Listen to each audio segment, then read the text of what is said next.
अभी अभी बहुत सारे यूट्यूबर्स ने अपने चैनल्स पर इस बात को बताया कि आरएसएस ने यूनाइटेड स्टेट्स ऑफ अमेरिका में एक एजेंसी को हायर किया है, एजेंसी को किराए पर लिया है और उन्हें वो अब तक 3/4 भाग में वो $3,30,000 उनको दे सके हैं, उन्होंने दिया है।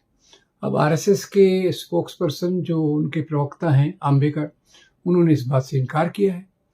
पर ये बात कई वेबसाइट्स पे, कंपनियों की वेबसाइट्स पे और यूएस सीनेट की वेबसाइट पे है, क्योंकि यूएस में, अमेरिका में ये कानून बहुत कड़क है कि अगर कोई विदेशी फंड आता है तो उसका सोर्स और वो सब क्लियर होना चाहिए। स्क्वायर पैटर्न बॉक्स, और इसका काम है इसका इमेज अमेरिका में अच्छा करना। पहला सवाल ये उठता है कि आरएसएस ने ये पैसा कहाँ से दिया। प्रधानमंत्री जी ने कहा सबसे बड़ा एनजीओ है, और भागवत जी ने कहा ये रजिस्टर्ड नहीं है। गुरु दक्षिणा आती है दशहरे के दिन, इनके सब स्वयंसेवक प्रचारक इनको गुरु दक्षिणा देते हैं, उससे ये आता है। अब गुरु दक्षिणा से जो इनकम होती है उसके बारे में सवाल उठाए गए थे कि इस पर इनकम टैक्स लगना चाहिए, पर एक ट्रिब्यूनल ने बहुत सहानुभूतिपूर्ण इनका केस देखा और कहा क्योंकि ये एक अच्छे इरादे से गुरु को दिया हुआ एक गिफ्ट है तो इसके लिए इस पर इनकम टैक्स नहीं लगाया जाना चाहिए। अगर ऐसी बात है तो अमेरिका में उन एजेंसियों को ये $3,30,000 किसने दिए, ये पहला सवाल है।